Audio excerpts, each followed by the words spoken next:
જય શ્રી કૃષ્ણ।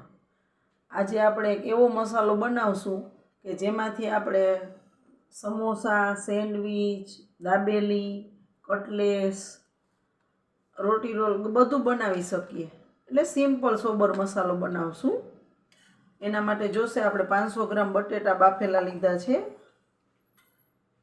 2 ચમચી આ લસણની ખાંડેલી ચટણીને પેસ્ટ કરી છે, 1 નંગ મોટી ડુંગળી ઝીણી સુધારી છે, 1 નંગ મરચું છે અને અડધી ચમચી છે આદુ ખમણેલું, અડધા લીંબુનો રસ છે। ડ્રાય મસાલા એક વાટકીમાં મિક્સ કરી લેશું અને બટેટાનો આને મેશ કરી લેશું મેસરથી। બટેટા મેશ થઈ ગયા છે। હવે ડ્રાય મસાલા એક વાટકીમાં મિક્સ કરી લેશું। 1 ચમચી ચટણી લેશું, આ ચમચીનું જ માપ રાખશું બધામાં।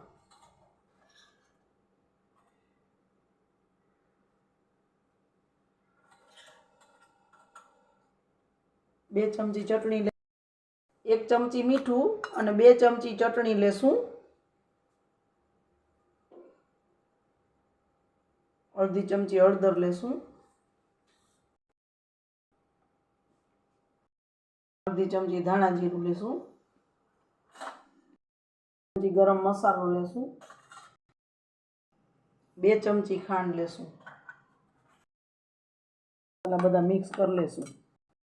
ચાલુ કરી અને 2 પાવડા તેલ ગરમ કરવા મૂક્યું છે। ચપટી હિંગ નાખી અને ડુંગળીનો વઘાર કરી લેશું। ડુંગળીને લાઇટ બ્રાઉન સાતળી લેશું। ડુંગળી બ્રાઉન થઈ ગઈ છે। હવે આ લસણની પેસ્ટ જે આપણે ચટણી બનાવી છે એ નાખી દેશું, સાતળી લેશું, નાખી દેશું। ડ્રાય મસાલા આપણે મિક્સ કર્યા હતા એ નાખી દેશું,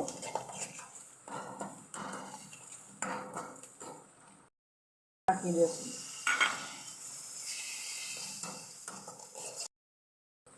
થઈ ગયો છે મસાલો, બટેટા નાખી દેશું।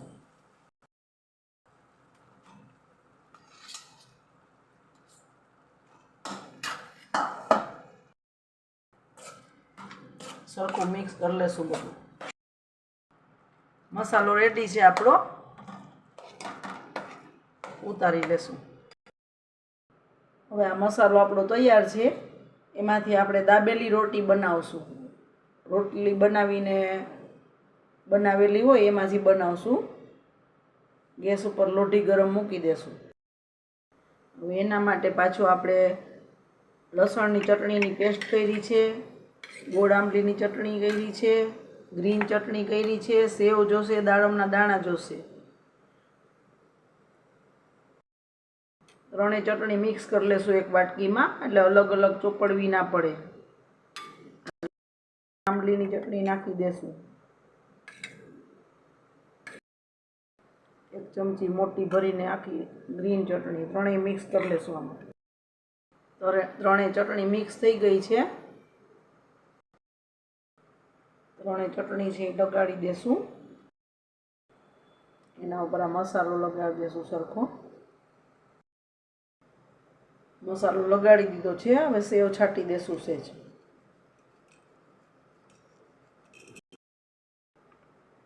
દાડમના દાણા છાંટી દેશું।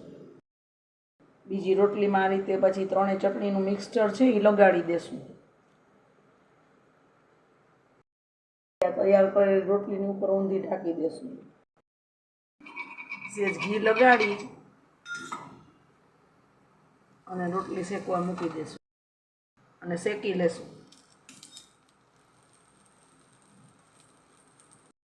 મીડિયમ ગેસ ઉપર ક્રિસ્પી શેકી લેશું। આવી રીતના દબાવીને શેકી લેશું। બ્રાઉનીશ બધી શેકી લેશું, ઉતારી લેશું। થઈ ગઈ છે દાબેલી રોટી, શેકાઈ ગઈ છે બધી એકદમ ક્રિસ્પી। કટ કરી લેશું હવે પીઝા કટરથી અથવા ચાકુથી, જેનાથી ફાવે એનાથી કટ કરી લેવાની છે।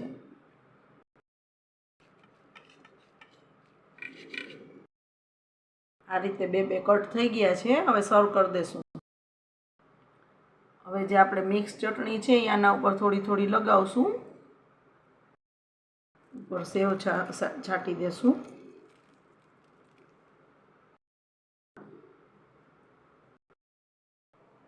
તૈયાર છે આપણી દાબેલી રોટી. ધાણા ભાજીને દાડમના દાણાથી ગાર્નિશ કર્યું છે. બહુ સરસ લાગે છે. જો આપણે બપોરની રોટલી કરેલી હોય ને તો એમાં પણ બને છે. સેજ ઉતારેલી રોટલી જોઈએ. એકદમ ગરમ રોટલીમાં રોટલી તૂટી જાય એટલે ના થાય. બહુ સરસ લાગે છે. એકવાર જરૂરથી ટ્રાય કરજો. જો મારી રેસીપી તમને ગમતી હોય ને તો લાઈક, શેર અને સબસ્ક્રાઈબ કરજો. જય શ્રી કૃષ્ણ.